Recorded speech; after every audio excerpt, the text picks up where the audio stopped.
Science diplomacy can be defined as the use of scientific, technological, and academic collaborations among countries, regions, and societies in order to address common issues and build sound, resilient, and transparent international partnerships.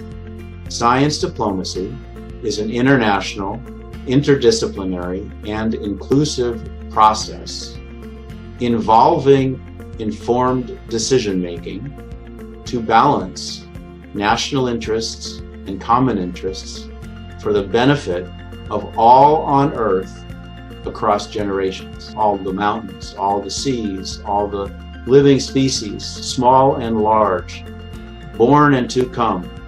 And generations isn't just human generations, it's all species generations, the idea of populations and ecosystems that exist on Earth.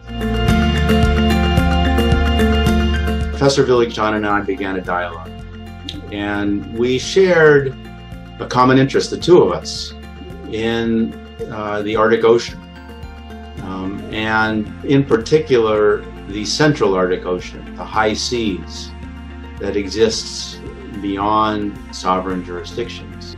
That led to the concept of a NATO advanced research workshop. Professor Vylegzhanin and I approached NATO with the idea of convening one of these workshops. It had to go through the full NATO-Russia Council, which meant that the 27 members of NATO plus Russia at the level of the ambassadors to NATO had to approve this particular workshop. I might say that at the very beginning, I agree with Paul. We were not high-ranking officials. We were not great positions. We were just intellectuals who were thinking in our own way. The power of knowledge is really very, very important.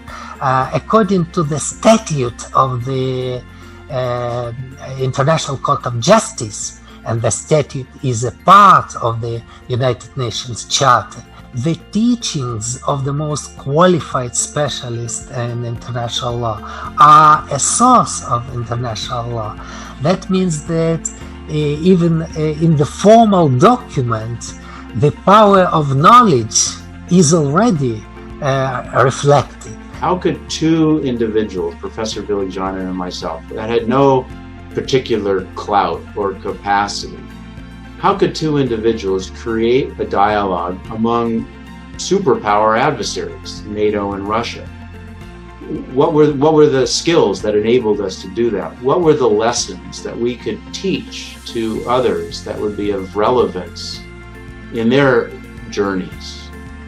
Never in the history of our university, on the law faculty, we have a joint course for students from Russia and United States of America, for future diplomats.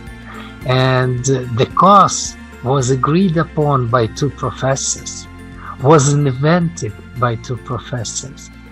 And what is really very good also, that Professor Berkman and me, we represent different, so to say, sphere of knowledge.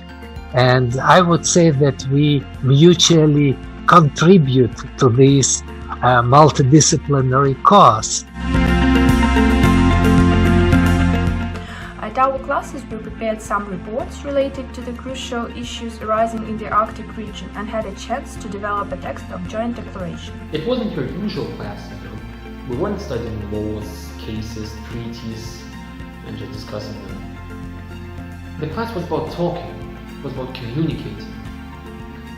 And that's what science diplomacy is about. Each year, the result, the measure, the metric of the course was the fact that the students were able to negotiate a declaration based on common interests. And there are lots of metrics that are applied to courses. In this particular course, the only metric that matters, as far as I was ever concerned, I think Professor Vylegzhanin as well, is that the students were able to learn from each other. They were able to dialogue and to build a declaration as the apex of the course, of all of their learning, to summarize and distill their passion and their insights into a declaration. My favorite assignment of that course, of the science diplomacy course, was this 3-day mock ministerial meeting where the MGIMO students and the Fletcher students had to come to a consensus within those 3 days to produce an agreement. And that was a really interesting and fun process. These results are really very important. Just one illustration. These students 1 year ago already in their draft declaration of the Arctic Council already told the importance of conserving marine biodiversity in the Arctic for medicine purposes. The science diplomacy course, I feel, is somewhat in contrast with the US-Russian relations course because the US-Russia relations course focuses on topics that have traditionally been points of conflict between the US and Russia, like NATO and arms control, for example. And the science diplomacy course focuses on science diplomacy in the Arctic, which traditionally has been a point of cooperation between the United States and Russia. And what I liked about that class was learning the indigenous place and the indigenous interactions with states on the global scale. It is a new form of international negotiation, and the class provided exactly this chance of negotiation by building skills and foundations with the MGIMO students. The course implies direct collaboration between students of two countries, which provides us, MGIMO students, with the possibility not only to practice our English skills, but also to establish professional contacts with students from Fletcher. We weren't just students in class, and we discussed questions that don't have an answer. We expressed our concerns, we shared our opinions. Yes, it became clear that we perceive certain things differently, and that's amazing. And what's even more amazing is that we got a chance in class as students to help each other become the broader picture, and help each other see it from the other side. This is also about a lot of actual hard studies, like, for example, Professor Vylegzhanin and Professor Berkman, as well as Professor Young, have recently published this book, The Baseline of Arctic Law, which is the first of a kind, and I think this is a very good example of these hard studies. I use it a lot in my research, and I know that my colleagues do that as well. Studying Arctic law and sustainability related to the environment, related to the societies and the economies that are related to the Arctic might seem to be a niche and faraway issue for most people, but this is an excellent opportunity for a case study for students to really delve into the parameters of science diplomacy in a confined environment, but one that will have global ramifications. And taking those skill sets and taking the idea of common interest building and science diplomacy and then being able to apply it to other areas is extremely valuable. Not only they were mocking Arctic Council's meetings, but what is more important, our students having different educational background, having different culture background, probably having different philosophical understanding of the world. They communicate to each other. They try to understand each other. For me, the class, and in accordance with my capstone research, reset the way that I approach an issue and implement the decision-making procedure, not only for my academic, but also my professional career as a military officer for the Great Air Force.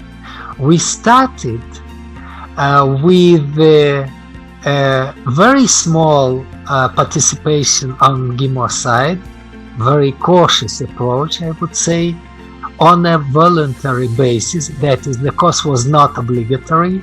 And at the very beginning, there was about 7 or 8 students of the first year on our side, on the MGIMO side. And the last year, we have 25, 27, even 30 students participating on MGIMO side. The popularity of this course was growing. It became mandatory because the university understands the value of this course. Professor Vylegzhanin and I had a wonderful opportunity to develop a course on science diplomacy together. The course was not designed to be fixed. It was designed to be in itself a learning experience that we, as the teachers, were also students in the sense we were learning from the process itself. Professor Vylegzhanin and I have been on a journey to understand how to apply and train science diplomacy. And the lessons go back to the NATO Advanced Research Workshop, how two individuals, just any two individuals in the world in effect, could come together and produce a dialogue among superpower adversaries. As well. So I want to say thank you to all of the people who made it possible, who brought us together, and I'm looking forward to other endeavors by the Imperial University and Fletcher School. Thank you.